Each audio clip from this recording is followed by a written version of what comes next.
Roads, una conversación técnica sobre agricultura, ahora en audio. Buenas tardes a todos los que nos escuchan, donde quiera que estén. Esto es un nuevo episodio de Red Agrícola on the Road.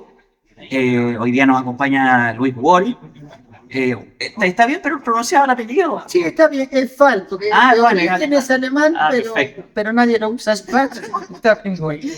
Bueno, Luis, el doctor es académico de la Universidad Nacional de Quilmes, investigador principal de CONICET. No recuerdo la sigla en Chile.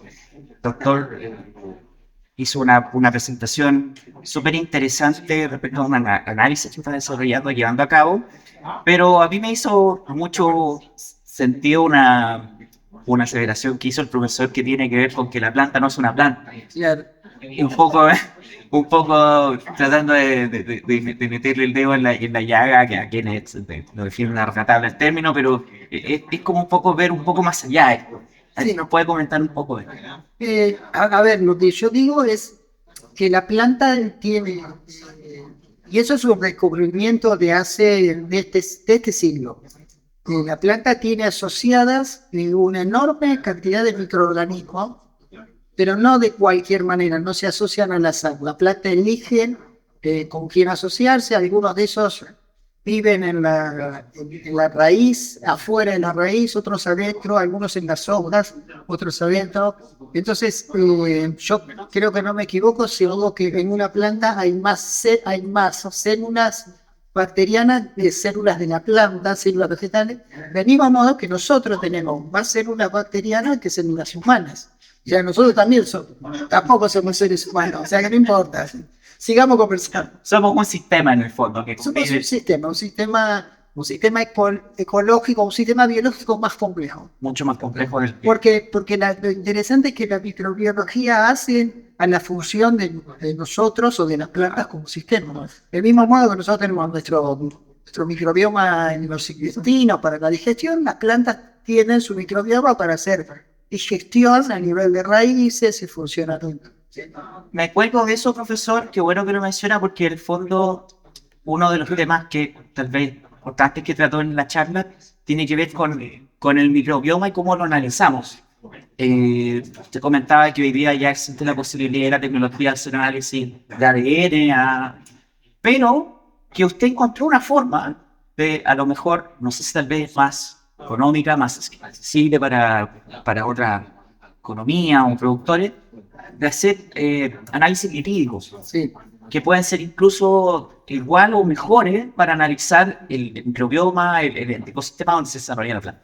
Lo nuestro fue fortuito, como ocurre en general en la ciencia.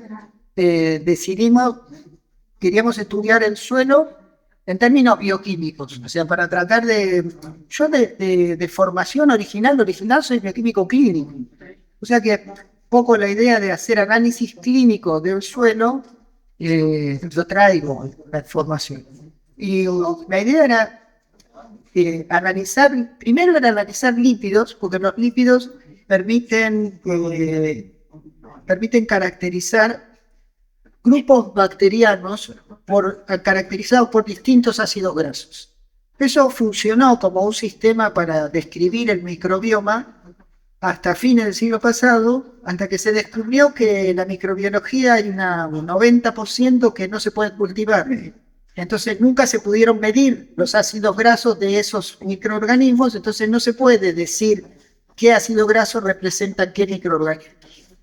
Entonces yo dije, bueno, no me importa la cuestión taxonómica, me importa la composición lipídica como una caracterización del sistema. Y empezamos a medir los lípidos, los ácidos grasos, de los lípidos totales del suelo. Es decir, no separábamos el fosfolípido, que es lo que en general se usa, o el lípido neutro. Y además vimos que hacia los lípidos totales, a los ácidos grasos de los lípidos totales, le restamos los fosfolípidos y los neutros, que son los que se estudian, queda un residuo que sigue siendo informativo para separar sistemas.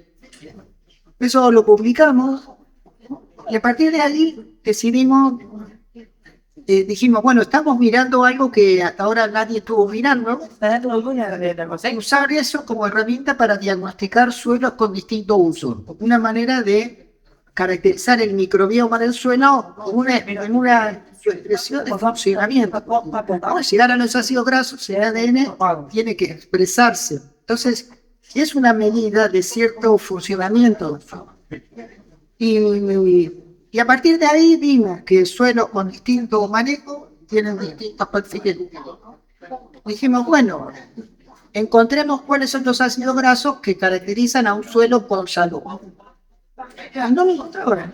O sea, buscábamos en un año, en otro año, en un suelo, en otro suelo, y el ácido graso que parecía, digamos, con el mayor valor, siempre era uno distinto.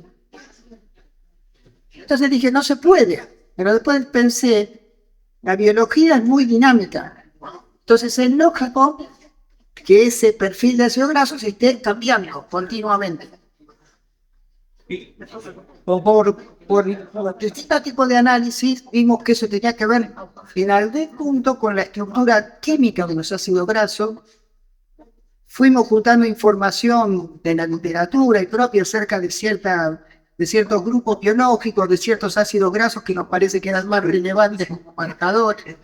Y entonces lo que hice fue generar como una especie de ranking, de categoría de los ácidos grasos, y decir, bueno, este es el que menos valor tiene, este es el que más valor tiene.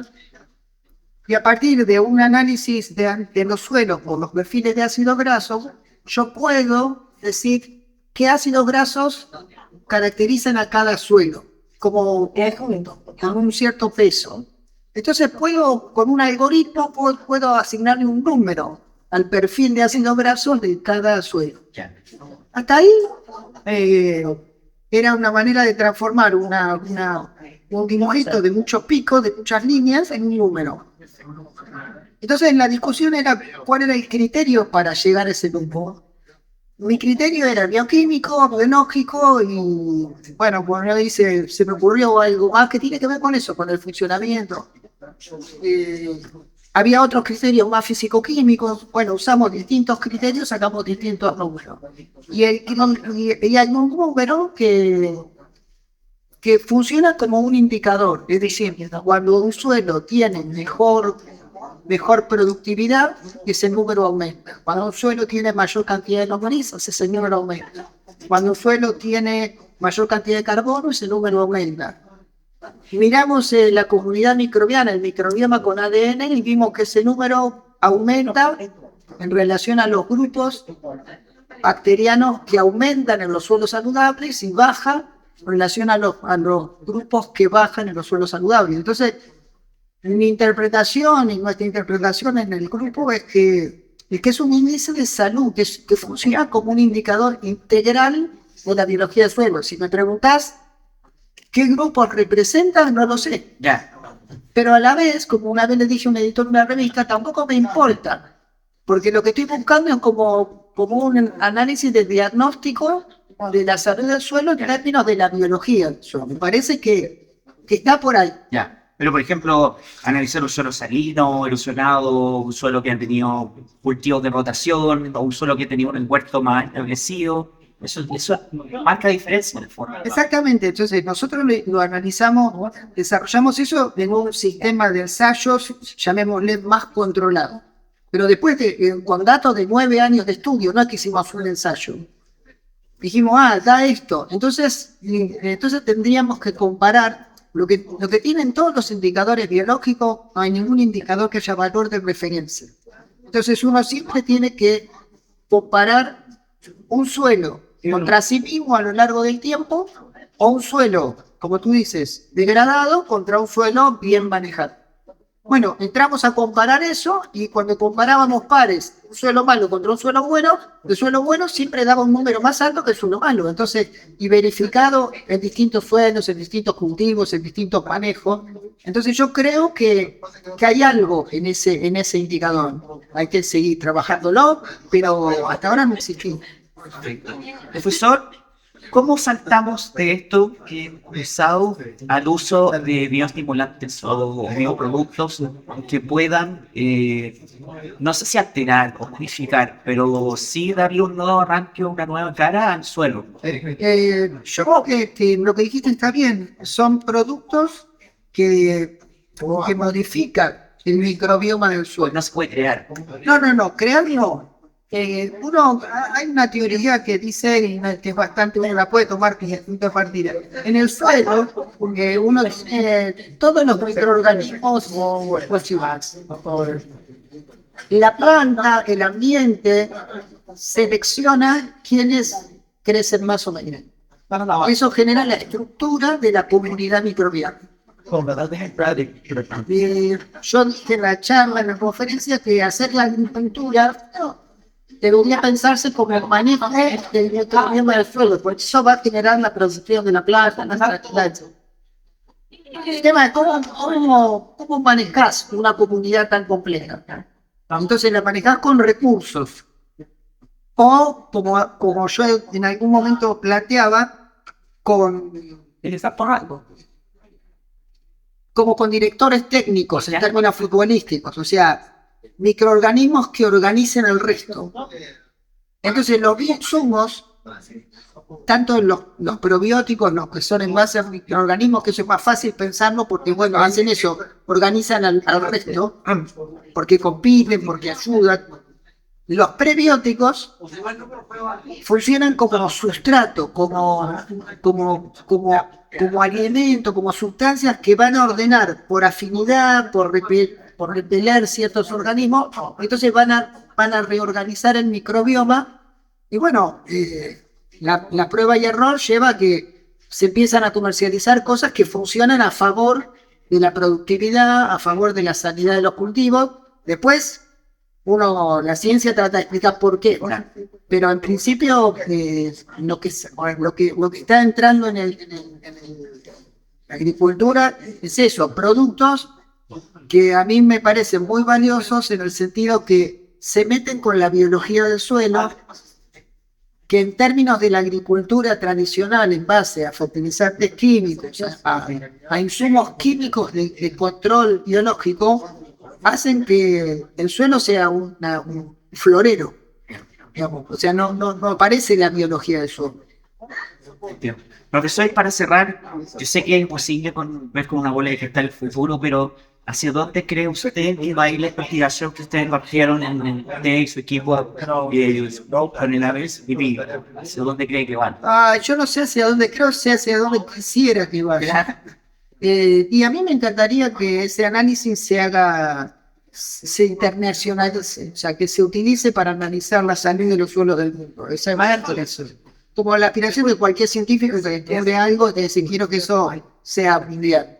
Actualmente uno, claro, ve que se hacen PCR para analizar, incluso para cosas humanas. Sí, y eso también puede ser por ese lado, pero yo creo que acá hay un indicador relativamente sencillo, porque una cromatografía gaseosa no es una técnica muy sofisticada, no es muy caro, y que se podría aplicar a distintos casos y en distintos países. De hecho, la FAO de Naciones Unidas se enteró de casualidad y se contactó conmigo y me dijo que estaban interesados en ver si lo probamos. Hasta ahora no logré que me den los medios para probarlo, pero estoy detrás de eso. Sí. Profesor, nuevamente muchísimas gracias por el espacio, por haber compartido este conocimiento que está en desarrollo, noticia en desarrollo, como se dice en prensa. Así que eso, muchísimas gracias, doctor. No, gracias a ti. Muchas gracias.